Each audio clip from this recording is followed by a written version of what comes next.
Back to the Pacific Northwest, the Seattle well of tall cornerbacks.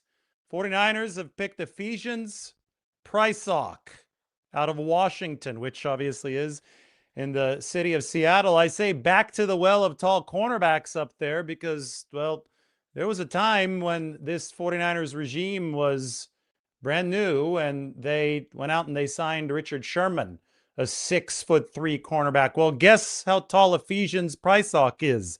6'3". A little lanky, 196 pounds, but as you can tell, the 49ers have been going after some athletes here on day 3 of the NFL draft. This is another good relative athletic score. I want to say that the 49ers R&D department has a lot of say in these day 3 picks. I mean, it started with Grayson Halton, who breaks the charts with his explosiveness and his vertical jump at 300 pounds or close to it for the defensive tackle position. And it continues here with a tall corner in Ephesians Prysock and a fast corner. He's running a 4.4. In fact, I think he's a little bit lighter than Richard Sherman, but Sherman was a freak coming out of college in terms of his testing. And you want the corners to also have agility, and Ephesians Prysock does have that. Started his career at Arizona, then he transferred to Washington. He has contributed on special teams over the course of his college career. At Arizona, Ephesians Prysock had a blocked field goal, which was returned for a touchdown by one of his teammates. So he put that athleticism to use on special teams. Over the past 2 seasons for the Huskies, 14 pass breakups and 1 interception. So you would like to see that interception number a little bit higher, but there's a reason why is available for San Francisco with their final pick of the 4th round. So this is where we are right now with the NFL draft for the 49ers. Just to get you caught up, San Francisco actually traded before this pick. They had this one entering the day, but remember that they had pick number 133 entering today. They traded with the Baltimore Ravens, who sent them pick number 154. So the 49ers basically traded down out of the 4th round with one of their picks into the 5th, and they got that Ravens 154, but they also got a 6th round pick in next year's draft. And the 2027 draft is thought to be much deeper and stronger than this 2026 draft. So the 49ers profited by 1 pick in a more valuable draft, theoretically, next year, while also not losing the quantity of picks here in 2026. They simply dropped down from 133 to 154. So at 139, they pick Ephesians Prysock, and now they have 2 more selections remaining. That does it for the 4th round for the 49ers. They pick at 154, and then they pick at 179 in the 5th round. The 5th round has been a wheelhouse of sorts for San Francisco in the past. All right, let's talk a little bit more about this particular player. We can look at the relative athletic score some more. You can see his frame there. I think that there is room for at least 5 more pounds of muscle, but it is an impressive mix of height, length, and speed for Ephesians Prysock. And he's got a nice long stride, and you could tell, I mean, you don't just put up this kind of relative athletic score by accident. You have to be able to run to do this. The agility, which is on the bottom right, I could hide this just so you can see it, is also impressive. And that, more than anything, is important for a corner in this league. You have to be able to change direction and change it quickly. The rare physical traits, which are coveted at corner, will be good for some press-heavy schemes. He's going to be able to take his size, man up with guys at the line of scrimmage, and if he's coached right and developed right, and I think this could be a guy for whom Raheem Morris throws a pool party. If he's coached right, though, then he's going to be able to use his size to smother guys. He's got 33.1-inch long arms, which is great for that cornerback position. That is really, really important for not only knocking the football away, but for keeping guys at bay with that press coverage. Remember, in the NFL, you can make contact there within the first 5 yards when administering the press coverage. And I think that Raheem Morris, who is a DB guru, remember that Raheem is coming at this from the secondary angle.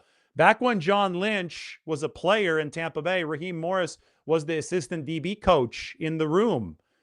Raheem Morris worked with Jalen Ramsey back when he was in LA. He worked with some good safeties with the Atlanta Falcons. We've been wondering exactly how he envisions this 49ers secondary to operate. We're starting to get some more answers. This might be a little bit more of a project player, somebody who still has to fully grow into his frame, but he has been productive in college, Ephesians Prysock, and he does have the athleticism that you certainly covet at the cornerback position. The makeup speed is definitely there too at 4.4 with those long strides. Now, the 49ers, they want to maintain good special teams play. And somebody like Ephesians Prysock, I think, could immediately be somebody that covers punts well. He was on punt coverage all 4 seasons of his college career. The 49ers surged up to number 22 or to number 2 from dead last, number 32 in special teams efficiency. So the guys that they pick in this NFL draft, especially if they plan on making the roster, are going to have to be able to deliver in that third phase of the game. Now, the durability is something that I think you really, really have to like if you are the 49ers. Ephesians Prysock did not miss a single college game. He had 42 of them over the course of his college career, played in every single one of them. So if you're worried about the 49ers signing some older players, which obviously happened at the top of this offseason with free agency, some guys who have dealt with some injuries, especially recently, well, you look at the draft class and then you look at, some of the value picks that the 49ers here are trying to make as they wind down toward their final of 8 picks. This is what their 6th of 8 picks, but you see durability and you have to consider that as a positive. The weaknesses, this is from Dane Brugler, and I think this is one that you would expect. High hips and long legs. When you're a little bit slighter in frame, as Ephesians Prysock is, well, that can create some issues in run support. The long legs can theoretically create some issues in change of direction, but the real rarity of this guy's physical attributes is that he is tall. He's got the long limbs, yet at the same time, he also has good scores here in the bottom right in composite agility. 4.15 shuttle, 6.82 3-cone drill. Those are both very, very good numbers for Ephesians Prysock. Moving forward through some of the other concerns here, just instinctually, they think that he's going to need to get better against man coverage. Turns his head a little bit late downfield once he's in phase. And of course, strength concerns. That is something that you look at the height and weight. Well, it says great here, but then you look at the picture of Ephesians Prysock, and I think that when he is 6'3", you could see that there still is a little bit of bulk that can fit onto that frame, and NFL weight room is probably going to be good for this guy. Remember that Jed Fish, who's the coach over at Washington, came over from Arizona, has a good relationship with the 49ers staff. This goes to John Lynch and Kyle Shanahan. This is so Raheem Morris, I'm sure he has his own college connections with the University of Washington and Jed Fish. Morris is the new guy in San Francisco's building, but I think that a lot of this can be traced back to the 49ers knowing Fish, having really, really good relationships in the Pacific Northwest with both of those rival coaching staffs. Dan Lanning in Oregon, Jed Fish over at the University of Washington. We can go ahead and we can slot Ephesians Prysock here into the 49ers roster. Now, it's starting to get a little bit crowded in that cornerback room, and I think that's good for San Francisco. You want as much competition as possible. This likely pushes Darrell Luter Jr. fully out of the picture. The free agent signings are highlighted in teal for San Francisco. That's Jack Jones and Nate Hobbs. Darrell Luter Jr. is entering the final year of his rookie contract, and he's been relegated to depth far, far down the pecking order for San Francisco. In fact, at this point, I'm going to go ahead and move Eli Apple further down. He's just veteran practice squad depth for the 49ers. I'm going to put Darrell Luter Jr. over here. I'm not going to have him on the 53-man projection anymore. And I'm going to put Ephesians Prysock.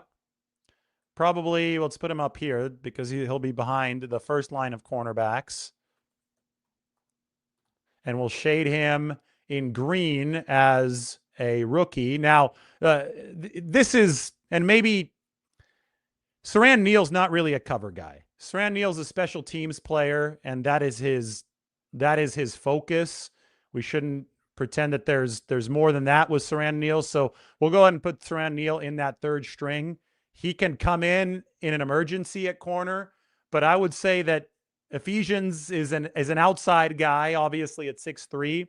So you can put him behind Lenore. Jack Jones, whom the 49ers signed in free agency just a couple weeks ago, also an outside guy. And then I really believe that Nate Hobbs, who was signed at the top of free agency for the 49ers, is better at the slot. So I see Nate Hobbs as the big slot. I see Upton Stout as the small slot. Those two guys are nickel backs for the 49ers. They can split those duties for San Francisco. Jack Jones is an outside cornerback, so he can compete or be behind Renardo Green, and maybe they can, if they go into a dime package, then somebody like Jack Jones is a veteran who can play. But then, depending on how quickly Ephesians Prysock develops, he can supersede Jack Jones as the 49ers' top cornerback off of the bench. But the odd man out in all of this has got to be Darrell Luter Jr. because he was entering the final year, or he still is entering the final year under contract.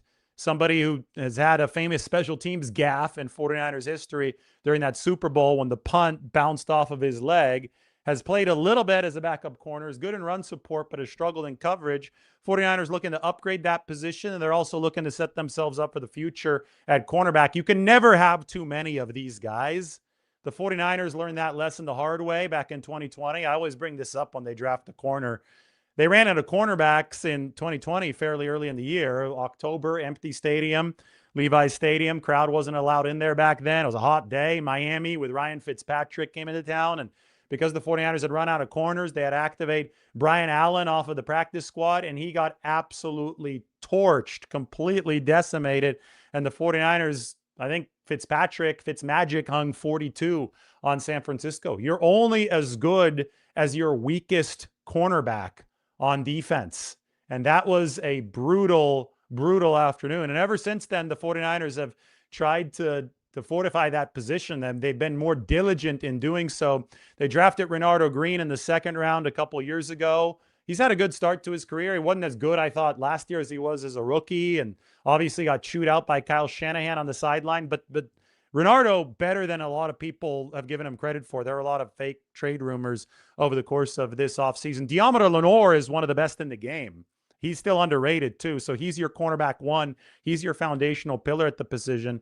And now you've added Jack Jones and Nate Hobbs. This makes me even more sure that Nate Hobbs is going to play on the inside. Remember, Nate signed a $48 million deal, worth up to $48 million with the Green Bay Packers just last offseason. But he had primarily seen success at inside cornerback with the Raiders before that. And the Packers made him play on the outside. He was also hurt throughout a lot of the season, but I just don't think that it was a good fit for Nate Hobbs at outside cornerback. I just don't think that was what people were shooting for, and the Packers paid for it. They had to cut Nate after 1 year. I would think that the 49ers are going to be smarter about this, and you have to be. I mean, Upton Stout was really, really good as a rookie. He led the entire NFL in pressures, pass rushing from the cornerback position. He got better as a cover guy as the season went along. The metrics are awesome to see. They were well below average over the first half. They were above average over the second half of the season. He blossomed in real time to the point where Upton Stout might have been the best defender on the field for the 49ers in the playoff loss to the Seattle Seahawks, that divisional round. Anyway, he's a strictly inside guy. He's a smaller guy. You see a lot of teams running big tight ends at the 49ers, and a lot of them. The Rams just drafted another tight end yesterday, and they already were running 3 tight end sets last year. The Seahawks love running with their tight ends. It's Sam Darnold at quarterback. The tight end position, I think, is really taken over as far as adaptability goes offensively. You can add size to the big slot while also maintaining good run blocking. And with the run game coming back, teams are pounding the rock more often than tight ends are going to be are problems that are going to have to be accounted for by defenses. Well, for the coverage of tight ends, you're going to need some taller corners. Upton Stout has a place and a role on this team. He is a hungry, good player, but he's also only 5'9", which is why the 49ers need bigger cornerbacks to complement him. And I think they need bigger cornerbacks specifically in the slot to complement him, because so many of these tight ends in big slots, like the 49ers just drafted a bigger slot receiver yesterday. I think Dejon Stribling can play everywhere. I think he could play some X for the 49ers as well. But I think the main focus is going to be on that Jawan Jennings big slot position. If you've got guys like that running around, how do you cover them? Well, you've got to be a little bit bigger at that slot corner position, especially if you're playing quite a bit of zone. And I think the 49ers are probably going to play more man with Raheem Morris, but that remains to be seen. So Hobbs, taller, bigger corner than Stout, who has played some outside but has been better inside, probably should focus on the inside. Jack Jones is an outside guy, a lot of talent. We get it, off-field issues, one-year flyer for the 49ers for Jack Jones. And then you move to this new pick, Ephesians Prysock, somebody who brings length to the table that is rare. Again, take a look at this and compare it to the 49ers' other relative athletic scores of this entire draft. I would argue that even yesterday, when the 49ers were doing a lot of reaching, they still made sure that they got good athletes into the building. I mean, it's unquestionable that somebody like a Dejon Stribling is a really good athlete. Somebody like a Romello Height, really explosive athlete. I mean, all of these guys were testing off the charts on the relative athletic score. And, even though the running back, Kalen Black, did not get invited to the NFL Combine, his pro day numbers yielded a lot of green on this chart. The theme has continued into today with Grayson Halton, San Francisco's defensive tackle, selected out of Oklahoma. A lot of green on the chart for Grayson Halton. It has continued now here with Ephesians Prysock, the offensive lineman who they picked a little bit earlier in the 4th round, Carver Willis. If you compare him to other guards, also not a terrible relative athletic score. It's nearing 8, and I think that they plan to play him inside. So the 49ers have definitely taken an analytical approach to this draft. We used to see them draft many, many players who did not score well athletically. I think it's been a focus probably ever since 2024 over the past 3 drafts to make sure that the athletic scores are good. Because in a crapshoot like the NFL draft, one of the things that you can control for is when you're evaluating players across the board is how they're testing against other players. So, you could be watching thousands of hours of film, but you can go crazy after watching thousands of hours of film against different levels of competition, different leagues. Guys are transferring everywhere. It's really, really hard to compare players because the film can be apples and oranges.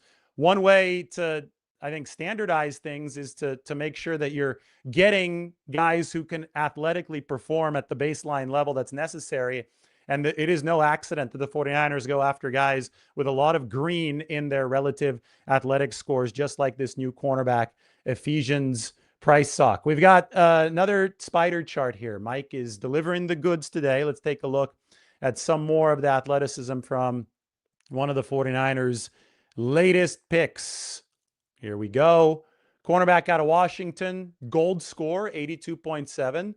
Not bad for Ephesians Prysock. Here, I could remove the lower third so you guys can see. You could see where the cornerback average is. It is in the area with gray, and then you could see where Prysock is, and his line is blue. He's got more long speed than the average cornerback. His agility is a little bit better than the average cornerback.